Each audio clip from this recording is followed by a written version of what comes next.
예수님은 예루살렘에서 마지막 만찬을 하신 후 감람산 자락에 있는 겟세마네라 하는 곳에 도착하십니다. 겟세마네는 누가복음 22장 39절에 보시면 예수께서 나가사 습관을 따라 감람산에 가심에 제자들도 따라갔더니 예수님께서 이제 종종 이렇게 기도의 장소로서 찾으셨던 장소였습니다. 그리고 요한복음 18장 2절을 보시면 그곳은 가끔 예수께서 제자들과 모이시는 곳이므로 예수를 파는 유다도 그곳을 알더라 라고 말씀합니다. 겟세마네는 예수님의 기도의 장소였을 뿐만 아니라 제자들과 함께 모이셨던 곳으로 제자들에게도 익숙한 곳이었습니다. 그렇게 유다도 이제 그곳을 잘 알고 있었기 때문에 유다가 이제 예수님이 기도하시는 동안에 이제 군대를 데리고 예수님께로 오는 것이죠. 이곳을 찾아서 올 수 있었던 것이죠. 예수님은 기도하고자 이곳을 찾으셨고 또한 유다로 하여금 공회와 빌라도에게 넘겨져 십자가를 지시고자 겟세마네를 찾으셨습니다. 예수님께서 단지 기도만 하고자 하셨고 또 그 예수님의 기도가 그 위험을 피하고자 하는 기도였다라면 예수님은 겟세마네를 찾지 않으셨을 것입니다. 왜냐하면 그곳은 유다도 너무 잘 알고 있었던 장소이고 유다가 군대를 데리고 예수님을 잡으러 올 것을 아셨기 때문에 겟세마네를 피하셨을 것입니다. 그러나 예수님은 마치 죽음을 맞이하시듯 그 죽음을 이제 맞아들이시듯 기도의 장소를 겟세마네로 정하셨고 그곳에서 십자가를 향한 마지막 걸음을 준비하십니다. 32절을 보시면 겟세마네에 도착하신 그 예수님은 제자들에게 내가 기도하는 동안에 너희는 여기 앉아 있으라 라고 말씀하십니다. 그리고 33절에 보시면 베드로와 야고보와 요한을 데리고 가십니다. 지금 예수님과 동행하고 있는 제자는 유다를 제외하고 11명의 제자가 예수님을 따르고 있었고 또 그 중에 8명의 제자는 겟세마네에 들어서면서 어느 한 곳에 너희는 여기 앉아 있으라 라고 말씀하신 후에 3명의 제자 베드로와 야고보와 요한만 데리고 더 안쪽으로 들어가십니다. 그리고 그 안쪽으로 들어가실 때에 3명의 제자가 꽤나 당황할 법한 일이 생깁니다. 예수님께서 심히 놀라시며 슬퍼하신 것입니다. 보시면 이제 33절 끝에 보시면 심히 놀라시며 슬퍼하사라고 말씀하고 있고 또 34절에서는 예수님께서 직접 그 심정을 말씀하시기도 합니다. 보시면 이제 말씀하시되 내 마음이 심히 고민하여 죽게 되었으니 너희는 여기 머물러 깨어 있으라라고 말씀하십니다. 예수님은 전지전능한 하나님이십니다. 그런 예수님께 심히 놀랄 만한 일과 심히 슬퍼하실 일 그리고 심히 고민되어 죽을 것 같은 일이 무엇이 있으실까요? 우리가 마가복음을 쭉 보아왔지만 예수님은 놀랄만하고 꽤나 당황할 법한 상황에서도 한 번도 놀라시거나 당황하신 적이 없으셨습니다. 오히려 신적 권위로 모든 상황을 다스리시고 지배하셨습니다. 마가복음 4장에서 배를 타고 갈릴리 바다를 건너가실 때 큰 광풍이 불어 제자들이 다급히 예수님을 깨우며 선생님이여 우리가 죽게 된 것을 돌보지 아니하시나이까 라고 말할 때에도 예수님은 평안히 베개를 베고 주무시고 계셨습니다. 그리고 말씀으로 바람과 바다를 잠재우셨습니다.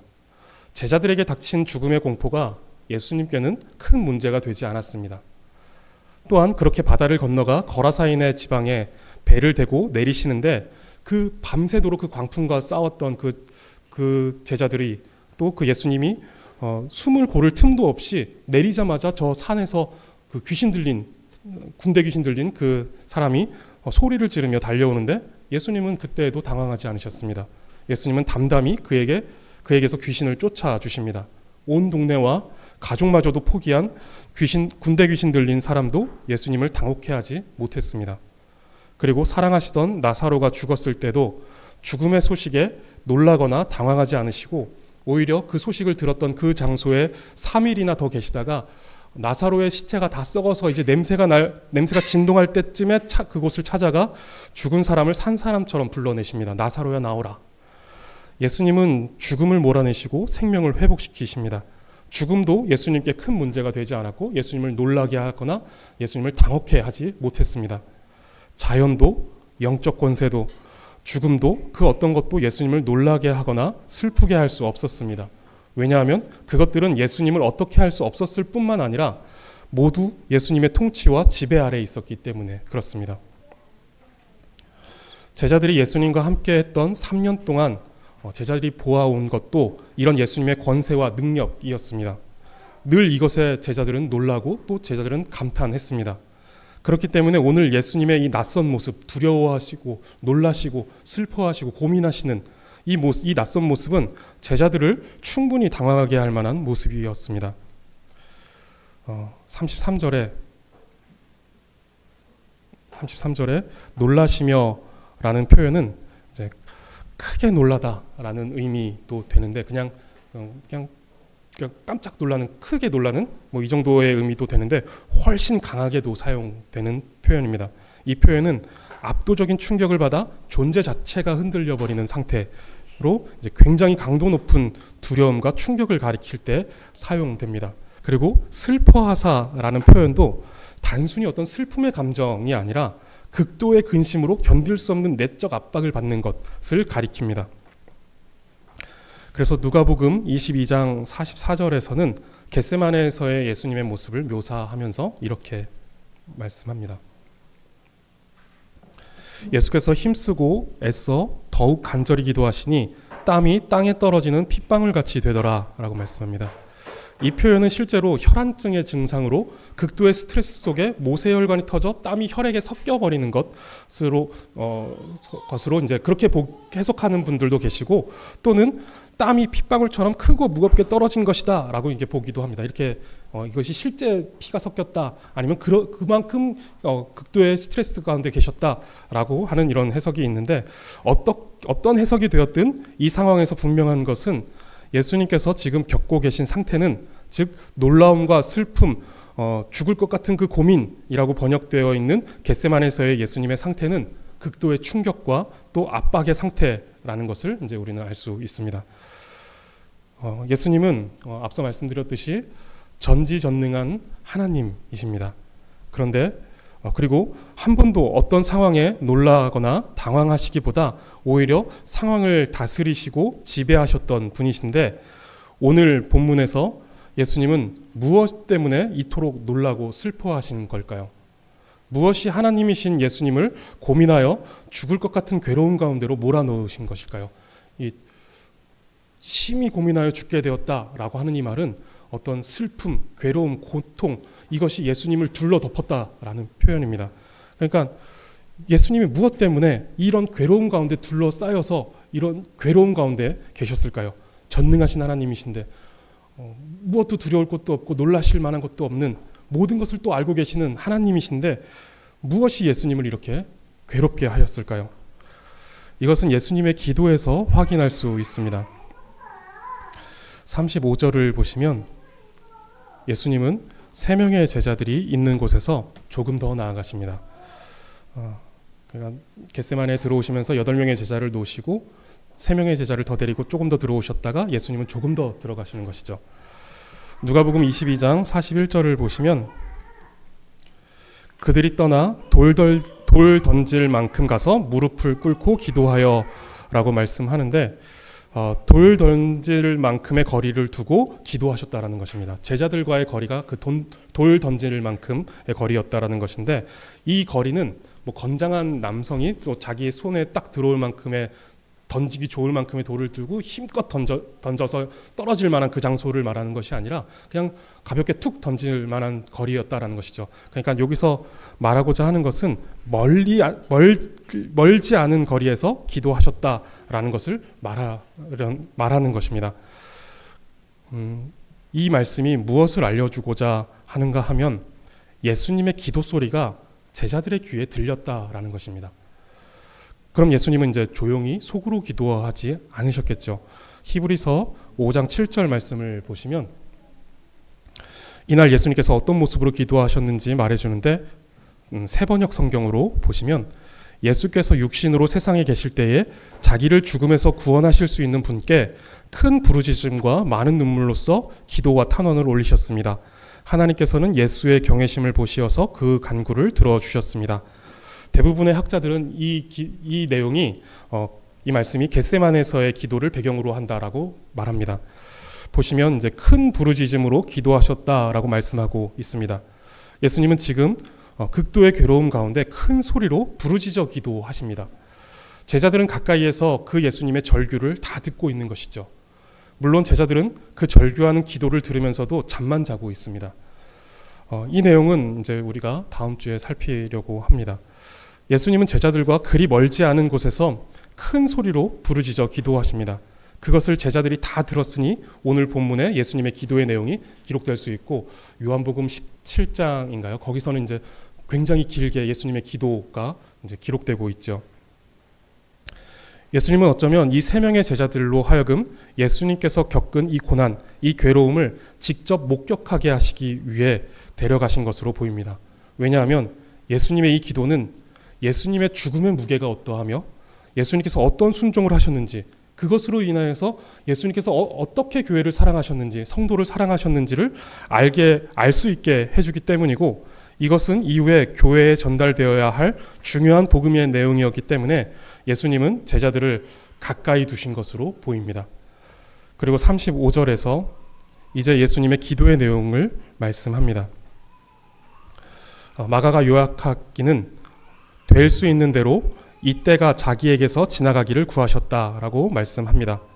될 수 있는 대로라는 말씀은 만약 할 수 있다면 이라는 말씀입니다.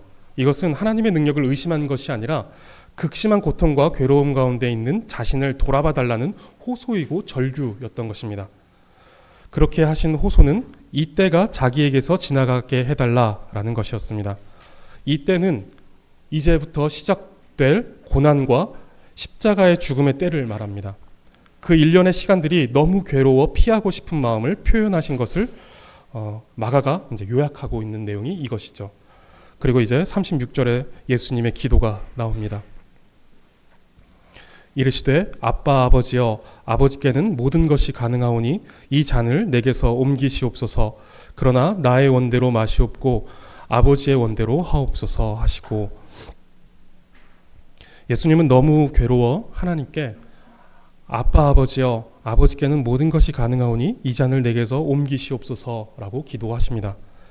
예수님은 이 잔을 내게서 옮겨달라라고 이렇게 기도하십니다. 이 잔은 예수님의 고난과 십자가 죽음을 가리킵니다.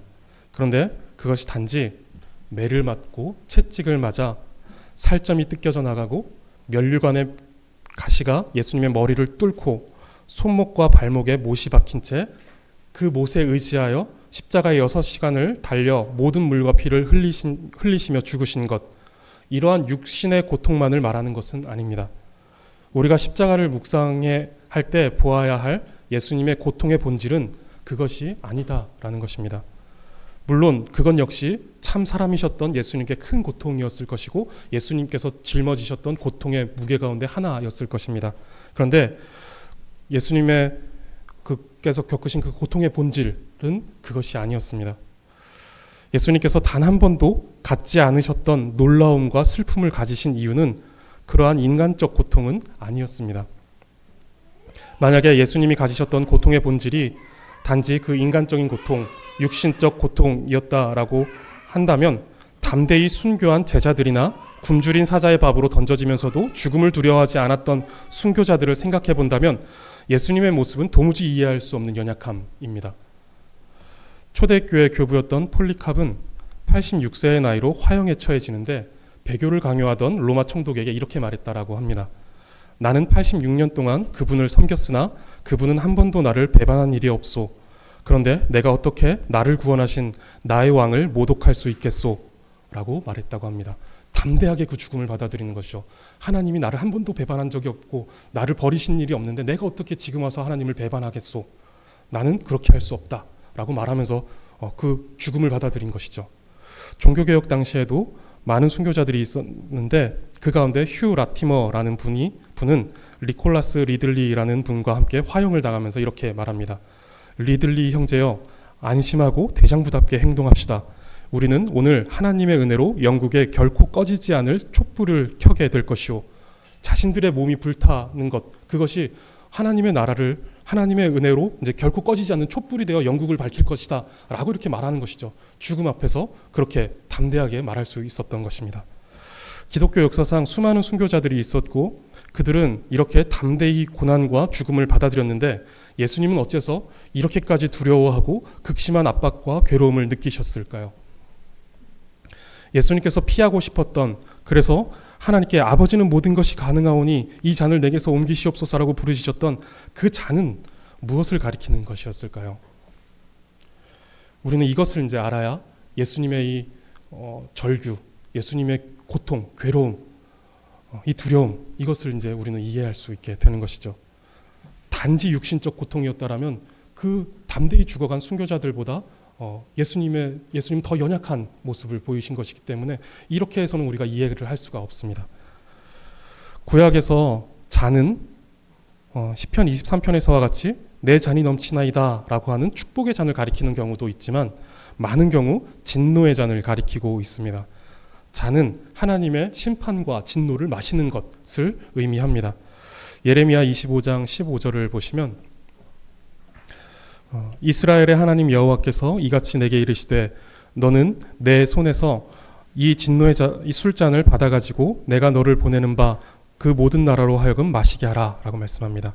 이 말씀은 유다를 비롯한 주변 나라들이 우상숭배와 불순종 그리고 범죄로 인하여서 하나님께서 바벨론을 들어 그들을 심판하시겠다라는 내용입니다. 진노의 술잔을 받아가지고 모든 나라로 마시게 해라. 유다를 포함한 그 주변 나라, 범죄한 나라들, 그 나라들을 심판하시겠다라는 내용입니다. 그리고 한 구절을 더 보시면 시편 75편 8절 말씀인데 여호와의 손에 잔이 있어 술 거품이 일어나는도다. 속에 섞은 것이 가득한 그 잔을 하나님이 쏟아내시나니 실로 그 찌꺼기까지도 땅의 모든 악인이 기울여 마시리로다. 여호와의 손에 잔이 있다라고 말합니다. 이것도 역시 진노의 잔, 심판의 잔을 말합니다. 그 잔이 있는데 술 거품이 난다라고 말합니다. 술 거품이 나는 것은 빠르게 취하게 하려고 포도주에 무언가를 섞으면서 나타나는 현상을 가리키는데 그러한 포도주가 이제 인체에 들어가 빠르고 강하게 퍼지듯이 하나님의 심판이 빠르고 강하게 나타날 것이다 라는 것을 말하는 것입니다. 그리고 그 찌꺼기까지도 다 마시게 한다라고 말씀합니다.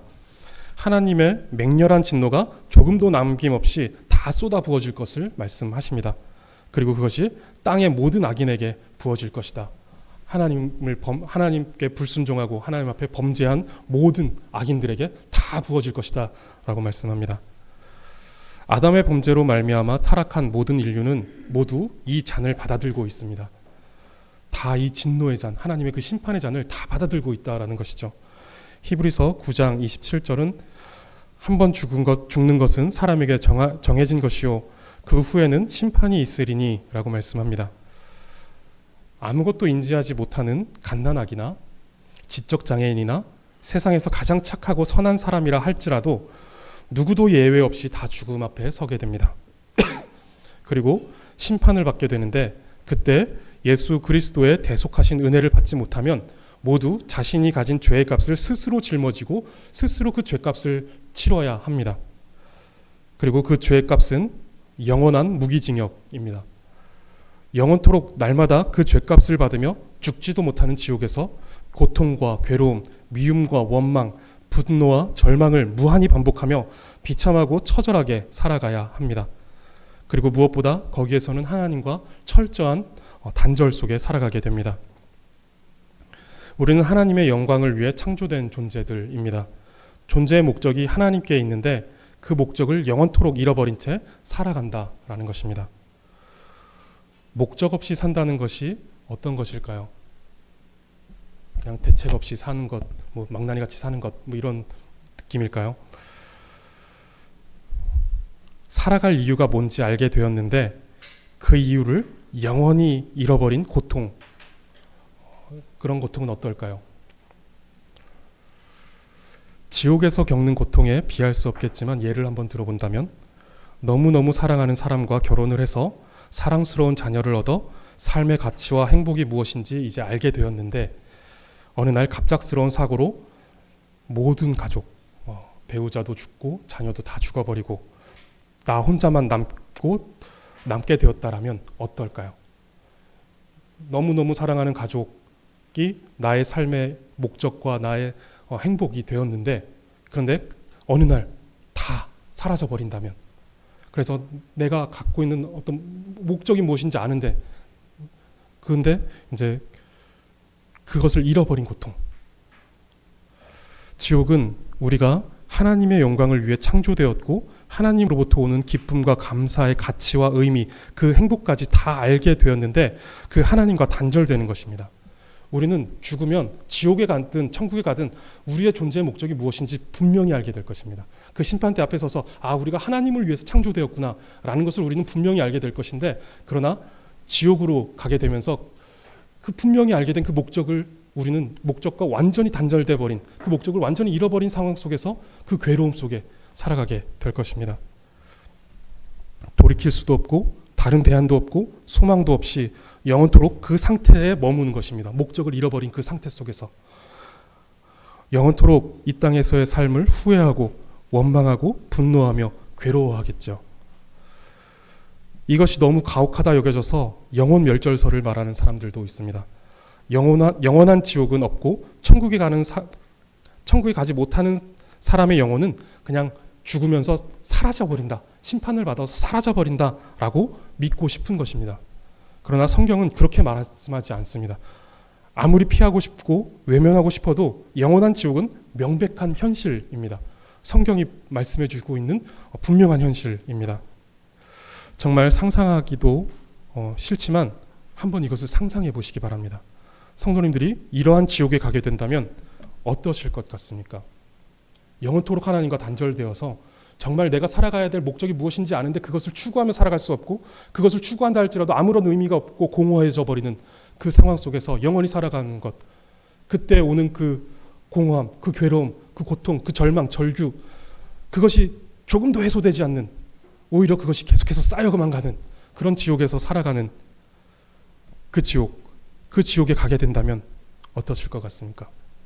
정말 진지하게 몰입해서 상상해 보시기 바랍니다. 만약에 지옥이 어떤 곳인지 알게 되었는데 그곳에 가기로 확정되었다라면 어떠시겠습니까? 어떤 강철 멘탈을 가지고 있으면 그것을 견딜 수 있을까요? 아무도 견딜 수 없을 것입니다. 그리고 실제로 우리 앞에는 그 무서운 진노의 잔이 놓여져 있습니다. 모두 다 그 진노의 잔 앞에서 그것을 받아들고 곧 그 영원한 지옥불에 떨어지는 그런 상태 속에 있다라는 것이죠. 그런데 지금 겟세마네 동산에 엎드려 부르짖는 예수님께로 과거와 현재, 미래의 모든 하나님의 택한 받은 백성들의 그 진노의 잔이 옮겨지고 있습니다. 우리가 받아들고 있는 그 진노의 잔, 그 무시무시한 그 진노의 잔이 지금 이 겟세마네 동산에서 기도하고 있는 예수님께로 옮겨지고 있는 것입니다. 예수님은 그 진노의 잔을 다 홀로 짊어지고 계시는 중인 것이죠.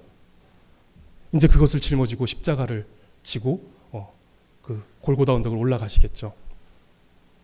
그 영원한 죄의 형벌이, 죄의 값이 예수님께 모두 다 온전히 쏟아지고 있는 것입니다.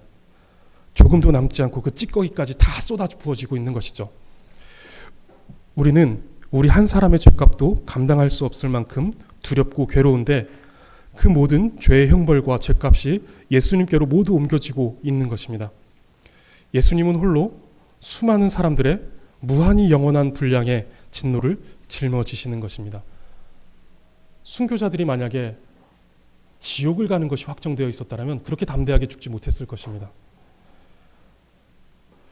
하나님의 본체이시고 본질상 하나님이신 예수님은 한 번도 겪어본 적 없으신, 그리고 그럴 이유도 없으신 고통을 당하시는 것입니다. 지난주에 예수님이 인용하신 스가랴 말씀을 볼 때 내 짝된 자라는 표현을 이제 함께 보았습니다. 이 표현은 굉장히 밀도 높은 친밀감을 말한다고 말씀드렸습니다. 사람이 이제 스스로 만들어낼 수도 없고 끊어낼 수도 없는 관계인데, 그래서 이 표현이 가리키는 것이 메시아, 즉 하나님이신 예수님을, 하나님의 본체이신 그 예수님을 가리킨다라고 말씀드렸습니다. 그런데 그 예수님은 지금 그 짝되신 하나님과의 단절을 보고 계시는 것이죠.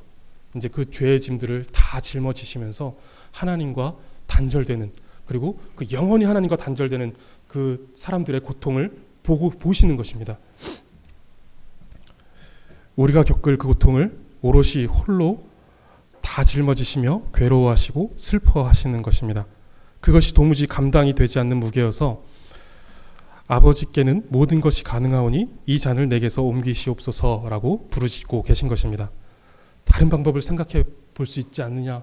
하나님은 전능하시니까 내가 꼭 이 모든 죄의 짐을 짊어지고 십자가에 달리는 방식 말고 다른 방식이 있지 않겠느냐라고 하면서 절규하시는 것이죠. 그러나 하나님은 그 기도에 대해, 그 절규와 그 고통에 대해 침묵하십니다. 그리고 예수님은 하나님의 침묵을 다 이해하셨습니다. 그렇다고 하나님이 응답하지 않으시니 어쩔 수 없이 십자가를 지신 것이 아닙니다. 예수님도 괴로움에 절규하셨지만 예수님께서 담당하셔야 할 일이 무엇인지 잘 알고 계셨고, 그렇기에 하나님의 침묵의 의미도 잘 알고 계셨던 것입니다.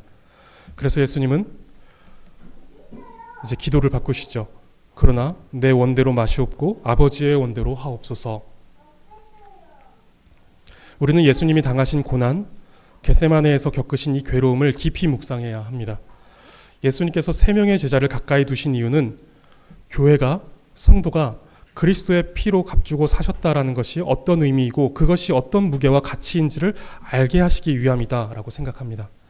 예수님께서 짊어지신 죄와 고통의 무게 속에서 우리를 사랑하시는 그 사랑의 무게를 알게 되는 것입니다. 지금 제자들이 그것을 보고 있는 것이죠. 예수님께서 얼마나 괴로워하고 계시는지, 예수님께서 짊어지신 그 죄의 무게가 얼마나 큰 것이었는지를 지금 보고 있는 것입니다. 그 예수님의 절규하는 소리가 들리는 그 거리에서, 또 그것이 보여지는 그 거리에서 예수님을 보고 있는 것입니다. 그러면서 이제 후에 알게 되겠지만 예수님의 사랑의 크기가 어떠했구나라는 것을 그들은 이제 깨닫게 되는 것이죠. 우리가 가진 죄의 무게와 형벌의 고통을 아는 만큼 우리는 예수님의 희생과 사랑, 은혜를 알게 될 것입니다.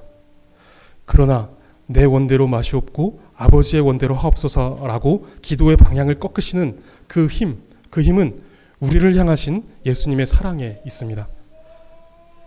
기꺼이 자신을 버리시고 우리를 살리시겠다라는 예수님의 사랑이 얼마나 강한지 우리는 상상도 못할 것입니다.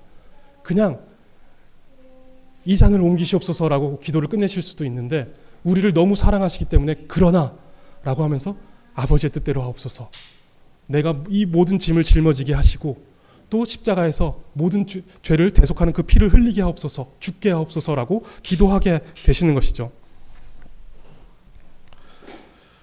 우리는 이 예수님의 사랑이 얼마나 큰지 그것을 우리는 감히 생각도 못할 것입니다.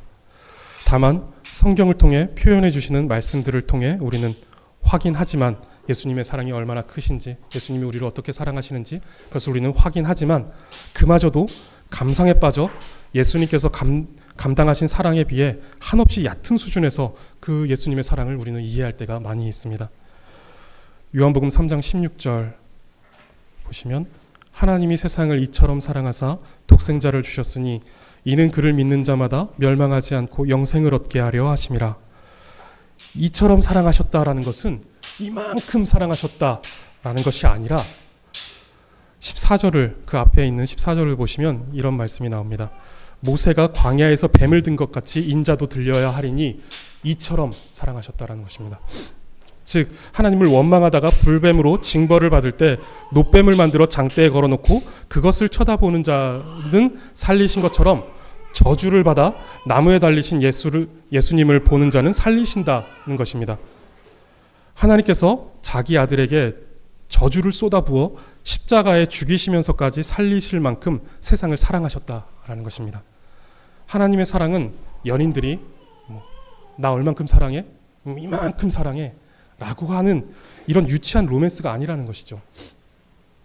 이처럼 사랑하셨다라고 하는 것은 자기의 독생자 아들에게 모든 저주를 쏟아부어서 그를 십자가에 매달아 죽이실 만큼 사랑하셨다라는 것입니다. 그리고 그 저주를 받아 십자가에 매달린다는 것은 아까 말씀드렸던 것처럼 그냥 단지 육신의 고통을 말하는 것이 아니라 영원토록 하나님과 단절되는 모든 죄의 짐을 짊어지고 그 진노의 잔을 다 받아들고 죽으시는 것을 말합니다. 이처럼 사랑하셨다라는 것을 말하는 것이죠. 그냥 우리를 향한 예수님의 사랑이 그런 유치한 로맨스와 같이 느껴질 만한 것이 아니다라는 것입니다. 그냥 목에다 십자가 목걸이 걸고 다니면서 하나님 사랑한다라고 뭐 이렇게 그냥 흥얼거리면서 유행가 부르듯이 할 것이 아니다라는 거예요. 스바냐 3장 17절도 한번 보겠습니다. 너의 하나님 여호와가 너의 가운데 계시니 그는 구원을 베푸실 전능자이시라. 그가 너로 말미암아 기쁨을 이기지 못하시며 너를 잠잠히 사랑하시며 너로 말미암아 즐거이 부르며 기뻐하시리라 하리라. 너무 아름다운 말씀입니다. 저는 개인적으로 성경에서 사람에 대한 하나님의 사랑을 이 말씀보다, 이 구절보다 더 아름답게, 더 사랑스럽게 표현한 구절이 또 있을까 싶습니다. 저는 이것이 그렇게 너무도 아름답게 표현된 말씀이다라고 생각이 됩니다. 그런데 여기서도 이 사랑은 그저 이 달달한 로맨스처럼 그려지지 않습니다. 그는 구원을 베푸실 전능자이시라라고 할 때 이 전능자는 용사라는 뜻입니다. 용사. 하나님은 그 사랑하는 백성을 구원하시고자 싸우시는 분이다라는 것입니다. 그리고 그 싸움에 자신의 생명을 기꺼이 내어 던지면서 사랑을 쟁취하시는 분입니다. 그렇게 묘사되는 것이죠. 그런 전능자께서 우리를 너무 사랑하셔서 기쁨을 이기지 못하시고 또 잠잠히 사랑하시며 너를 기뻐이 부르며 기뻐하시리라. 그 용사이신 하나님께서 우리를 그렇게 사랑하신다라는 것입니다. 자신을 바쳐서 죽음에까지 내어 던지면서까지 우리를 그렇게 사랑하신다라는 것이죠. 오늘 본문은 자기 백성의 모든 죄의 짐을 다 짊어지시고 십자가로 향하시는 예수님의 사랑이 전지전능한 예수님께서 괴로워하시는 모습 속에 극대화되어 나타나고 있는 것입니다. 십자가는 예배당에 걸려있는 대패질되고 니스칠까지 된 매끄러운 나무가 아니라 무겁고 거칠은 나무였다라고 말합니다. 십자가는 낭만이 아니라는 것을 말하고자 하는 것이죠. 예수님의 사랑은 유행가에서 흥얼거리는 그런 사랑이 아닙니다. 예수님은 끝을 알 수 없는 깊이의 그 사랑으로 하나님의 진노의 잔을 잡으셨습니다. 그리고 그 잔을 마지막 찌꺼기까지 다 마심으로 우리에 대한 자기의 사랑을 확증하셨습니다. 우리를 죄에서 구원하시고자 하나님이신 예수님께서 우리 대신 저주를 받아 나무에 달리셨고 목숨을 바쳐 우리를 구하시는 용사로 세상에 오시어 자기 생명을 내어 던지셨습니다. 그리고 우리를 살리셨습니다. 이 사랑을 깊이 묵상하시며 그 끝을 알 수 없는 무한의 사랑의 바다, 하나님께서 우리를 사랑하시는 그 무한의 사랑의 바다에 잠기시기를 바랍니다. 우리는 그 끝을 영원히 헤아릴 수 없을 것이지만 영원히 그 사랑 안에서 하나님을 누리게 될 것입니다.